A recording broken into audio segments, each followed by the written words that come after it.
How to use WOLFBOX MegaVolt 16 Air. 1. How to start the car. First, insert the blue connector of the smart battery clamp into the host, and the screen will light up and automatically start.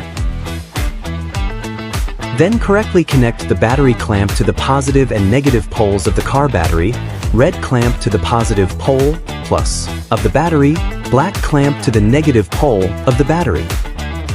If the green light is always on, it means that the connection is correct and the car can be started. If the red light is always on, it means that the positive and negative poles are connected in reverse. Swap the two clips and start the car. If the green light flashes, it means that the car voltage is too low. If the red and green lights are not on, it means that the car battery may be completely damaged. At this time, you need to press the boost button and wait for the green light to be always on, and start the car within 30 seconds. 2. How to inflate the tire. Connect the two ends of the inflation hose to MegaVolt 16 Air and the car tire respectively.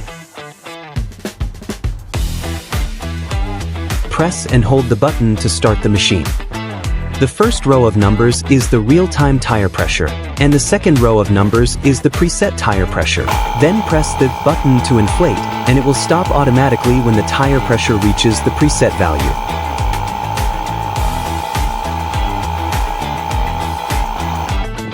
Press M to switch the inflation mode, which includes car, motorcycle, bicycle, basketball, and custom mode. You can use the plus and dash keys to adjust the inflation to the appropriate tire pressure.